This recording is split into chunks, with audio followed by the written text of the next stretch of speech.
শুভেন্দুর গায়ে যে হাতটা পড়েছে সেটা আমরা হিসাব ঠিক নিয়ে নেবো। কিন্তু কল্যাণ ব্যানার্জি বলছে তো আরো মার খেলে ভালো। কল্যাণ বন্দ্যোপাধ্যায় বয়স হয়েছে তো একটু উল্টো পাল্টা বকে, প্রচুর বকছে ওনার, সময়ের সাথে ওনার পরিবর্তন হওয়া উচিত। উনি মিডিয়ার সামনে কথা বলেছে, একটা সাংসদ হয়ে আমাদের মতো বিজেপি কর্মীর সামনে এসে বলুক যে শুভেন্দুদা মার খেলে খুব ভালো হতো, তাকে কীভাবে বুঝিয়ে দেবো যে তার জিপটা কীভাবে টানতে হয়, সেটাও আমাদের বিজেপি কর্মীরা জানা আছে।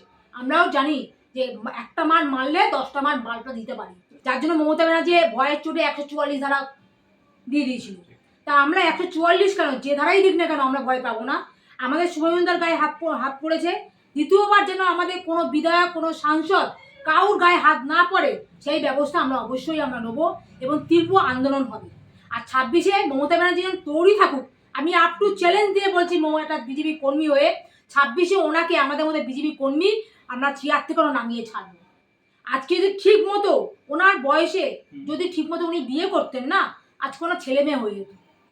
তাহলে উনি এমন একটা ধরনের মানুষ যা উনি একটা মেয়েদের সম্মান করতে পারে না, আমাদের দেশের প্রধানমন্ত্রীকে উনি সম্মান করতে পারে না, উনি ওনার চেয়ারটাকে সামলাতে পারছে। আমি তো এরকম মমতা মুখ্যমন্ত্রীকে ধিক্কার জানাই।